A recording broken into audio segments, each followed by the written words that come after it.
Keuntungan Saudi Aramco hampir sama dengan APBN Indonesia, sekitar 1.600 triliun rupiah atau sekitar 120 billion dolar per tahunnya. Keuntungan Apple Incorporated sepertiga APBN Indonesia, yaitu sekitar 750 triliun rupiah atau sekitar 50 billion dolar. Sales atau penjualan per tahun Aramco 360 billion dolar atau 5.100 triliun rupiah. BUMN Indonesia itu asetnya katanya 5.000 triliun rupiah, yang biasa kalau pebisnis punya prinsip dagang harusnya omsetnya 1:1 dengan asetnya. Ini kalau perusahaan swasta loh yang kita bandingkan, dan yang kelola oleh profesional yang tidak bercampur dengan tim ses pilpres untuk dapat hadiah jadi anggota komisaris. Juga balas jasa pendukung tim hore pejabat berkuasa menduduki jabatan untuk hadiah. Nggak ada yang begituan. Kalau benar dikelola, maka saya yakin BUMN ini bisa juga 5.000 triliun rupiah omsetnya dan tidak jago kandang tentunya, merambah ke luar negeri. Saat ini, cara pengelolaan BUMN ini agak lucu. Masa BUMN lihat rakyat Indonesia sebagai pasar? Ya geblek aja kalau begitu. Rakyat Indonesia itu aset, bos. Yang namanya pasar itu di luar negeri. Bisa nggak mikirnya kayak gitu? Bisa nggak mindsetnya seperti itu? Rakyat aset, bukan market. Jangan menjual produk BUMN ke rakyat dengan harga mahal.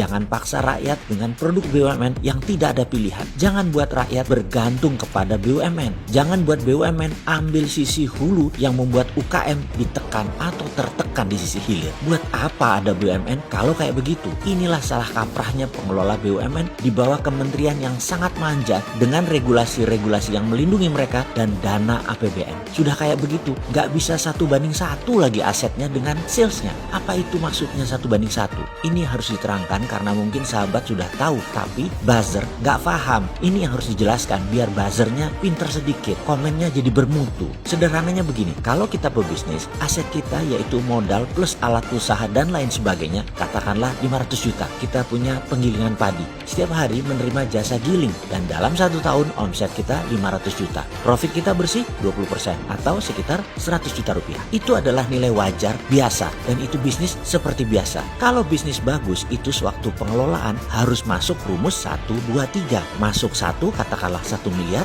tahun kedua harus jadi 3 miliar. Yang naik 3 kali lipat itu biasanya 1 asetnya, 2 penjualannya, atau profitnya. Yang terbaik adalah omsetnya 3 kali naik dari asetnya, modal dalam hal ini. Itulah bisnis bagus yang masuk dalam rumus 1, 2, 3. Kalau masuk 1 dalam setahun omsetnya 1, itu wayai. Ya harusnya dapat, itu standar. Jadi kalau BUMN asetnya 5.000 triliun, omsetnya juga harus 5.000 triliun. Dan kalau untungnya 20%, ada 1.000 triliun untung BUMN, dan ini akan menolong APBN. Sekarang berapa setoran APBN dari BUMN? Wis repot Iki kalau ditanya begini. Wis ruwet sudah, gemeter yang ditanya begini para pejabatnya. Kalau punya hati sih, wis kelihatan sudah asli nih. Jadi bagaimana ke depan ini BUMN? Mana nih sudah setahun jabat, sudah berapa banyak setoran APBN ke BUMN? Loh, kok APBN setor ke BUMN ya? Bukan harusnya sebaliknya, BUMN setor APBN. Kok masih netek sih? Kok bukannya nyetor malah minta disetor?